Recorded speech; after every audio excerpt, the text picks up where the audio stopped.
most urgent challenge is that since June 2013, the demand for our services has increased by 123%. That's at the same time as our workforce has remained static. So delivering what we were set up to deliver is a huge challenge, and leaders are facing that challenge each day, trying to balance how they still keep their doors open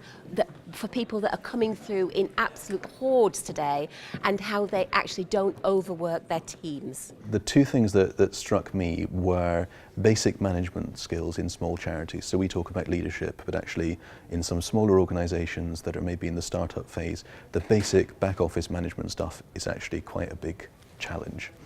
The next thing, and you sort of move up the size of the organisations then, I think, is the relations towards governments, because in some parts of Europe, in some sectors,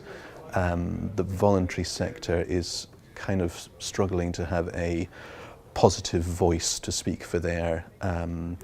people whose rights they're trying to defend. And at the same time, they're trying to provide services and get money from the government to provide those services, and that creates a lot of tension. We are living in an era of alternative truths, where everybody seems to know what is, the right analysis of any problem. And we are talking about fake news. So if you are advocating for a particular group or particular issue on particular issues, you have to deal with the climate itself, which is not necessarily conducive to listening and getting a hearing. The issue of funding is probably multifaceted, and I think the main issue that I think is related to funding is this idea that the voluntary sector historically has been almost like a critical friend to a lot of their funders, particularly the public sector organisations that over the last 20, 30 years or so have funded the voluntary sector more in terms of contracts and those kind of agreements. I think the environment is really challenging for charity and voluntary sector leaders at the moment, because service user needs are increasing because there's multiple different cuts